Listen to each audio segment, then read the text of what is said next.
আমি না মাঝে মাঝে বুঝি না আপনারা কি বুঝে হাততালি দেন।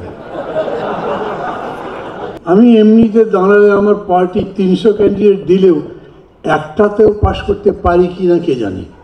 সম্মানিত প্রধান অতিথি, আসসালামু আলাইকুম। সুধীমণ্ডলী, আপনাদের প্রতিও আমি এই আলোচনা করতে হবে মনে করিনি, কারণ আমার সিনিয়রদের নাম বলা হয়ে গেছিল, ভাবলাম বেঁচে গেছি, কারণ আমি এটার জন্য প্রিপেয়ার্ড নই। আমরা যখন 31 দফা তৈরি করি তখন একটা প্রেক্ষিত ছিল, এখন একেবারে সেটা বদলে গেছে। ধরেন যখন তৈরি করা হয়েছে তখন আমি এই যে প্রপোর্শনাল রিপ্রেজেন্টেশন সাপোর্ট করতাম। এখন আমি মনে করি প্রপোর্শনাল রিপ্রেজেন্টেশন ভালো। বিএনপির জন্য হয়তো কমফোর্টেবল নয়, কিন্তু আমার জন্য খুব কমফোর্টেবল। আমি এমনিতে দাঁড়ালে আমার পার্টি 300 ক্যান্ডিডেট দিলেও একটাতেও পাশ করতে পারি কি না কে জানে। কিন্তু যদি কোনোভাবে 1% 2% ভোট পাই, তার মানে 3টে বা 6টা সিট পাবো।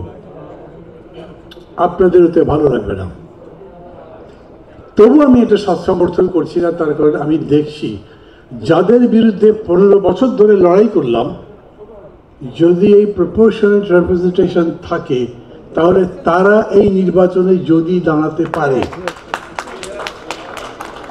আমি না মাঝে মাঝে বুঝি না আপনারা কি বুঝে হাততালি দেন।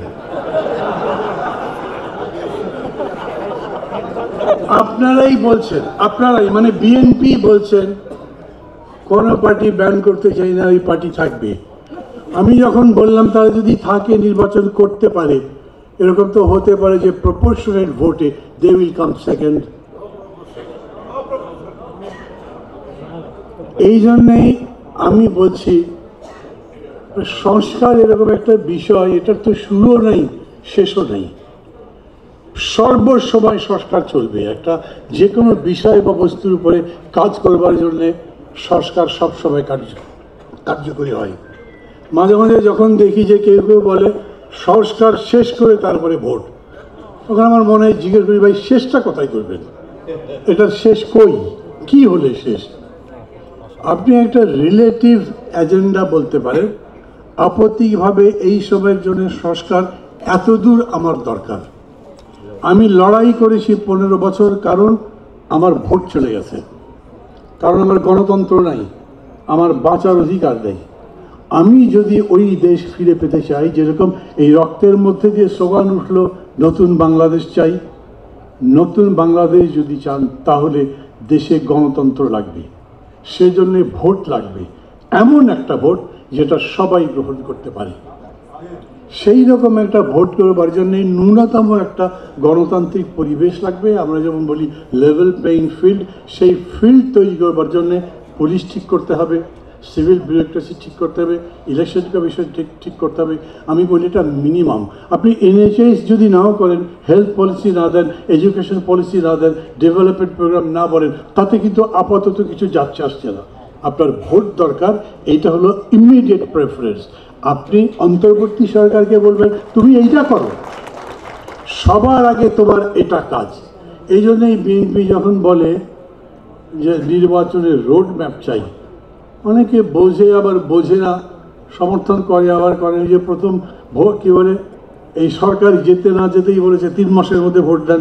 ভাবছে এত লাফালাফি করছেন কেন ক্ষমতায় যাওয়ার জন্যে? 3 মাসের জায়গায় 6 মাস বলেছেন, তখনও বলেছে, তবু তো ছাড়ে না। তারপরে গিয়ে বলেছে যৌক্তিক। আর আমি বলছি যদি ওই রকম করে বলতে পারতেন তোমার কাজ হচ্ছে ভোটটা করা, এই ভোটের জন্য এই করতে কতদিন লাগবে তোমার, সরকার বলবে তার কতদিন দরকার। আমি তো পুলিশ ঠিক করতে পারবো না, আমি তো ক্ষমতাই নাই। আমি সিভিল বিউরোক্রেসি ঠিক করতে পারবো না। আমি একটা ইলেকশন অনুষ্ঠানের জন্য আমার উপরে দায়িত্ব নেই, সে দায়িত্ব সরকারের উপরে। অতএব সরকার বলবে এতদিনের মধ্যে ভোট, সেই বিবেচনায় একটা রোড ম্যাপ যখন বিএনপি চায় তখন খুবই যৌক্তিক কথা বলে। আমার এই যে আবার হাততালি দিচ্ছেন না, কি হয়েছে? এই কথা বলবার পরে বারে বারে আপনারা এটা বোঝাতে পারলেন না যে আমাদের জন্য রোড ম্যাপ চাওয়াটাই সবচেয়ে যৌক্তিক। কারণ তুমি যদি রোড ম্যাপই না দাও তো অনির্দিষ্টকাল থাকবে নাকি? আমরা ভোটে জিতে 4 বছর 5 বছর থাকতে পারি না, আর তুমি অনির্দিষ্টকাল তো থাকতে পারো না। আমি কারোর প্রতি অশ্রদ্ধা জানাচ্ছি না, ডক্টর ইউনুস ভাই সরকারের প্রতিও নয়, সরি 3 মিনিট বোধহয় পার হয়ে যাচ্ছে। আমি শুধু এইটুকু বলতে চাই, আপনাদেরকে আমি বিশেষ করে বিএনপিকে খুবই ধন্যবাদ দিই। কেন? খুব সবগুলো কমিটমেন্ট করেন কি কি করবেন, আর হিসাব করেন যাতে ক্ষমতায় তো আপনারাই যাবেন, মনে হচ্ছে ভোটার কে জিতবে। মানে যেরকম আমেরিকা আর রাশিয়ার মধ্যে ঝগড়া হওয়ার পরে দেখেন একটা সমাজতান্ত্রিক ব্লক চলে যাওয়ার পরে ইউনিপোলার ওয়ার্ল্ড হয়ে গেছে, বাংলাদেশে এখন ইউনিপোলার পলিটিক্সের মতো হয়ে গেছে, কারণ আওয়ামী লীগ তো নেই। আবার যদি আসেও তারপরে বিএনপির কাছেও দাঁড়াতে পারবে না, ক্ষমতায় আপনারাই যাবেন। ওই রকম কমিটমেন্ট করেন না যেটা করতে পারবেন না, কারণ তখন মাহমুদুর রহমান বান্না আপনাদের মঞ্চে দাঁড়িয়ে আপনাদের পক্ষে বক্তৃতা করবে না যদি বেঁচে থাকি। এইবারে খুশি হলাম যে হাততালি দিয়েছেন। ভালো থাকবেন সবাই। আবারও আন্তরিক ধন্যবাদ জানাচ্ছি। আমি মনে করি বাংলাদেশের ভবিষ্যৎ এখন বিএনপির বিচক্ষণতা, আন্তরিকতা, সঠিকতার উপরে নির্ভর করে।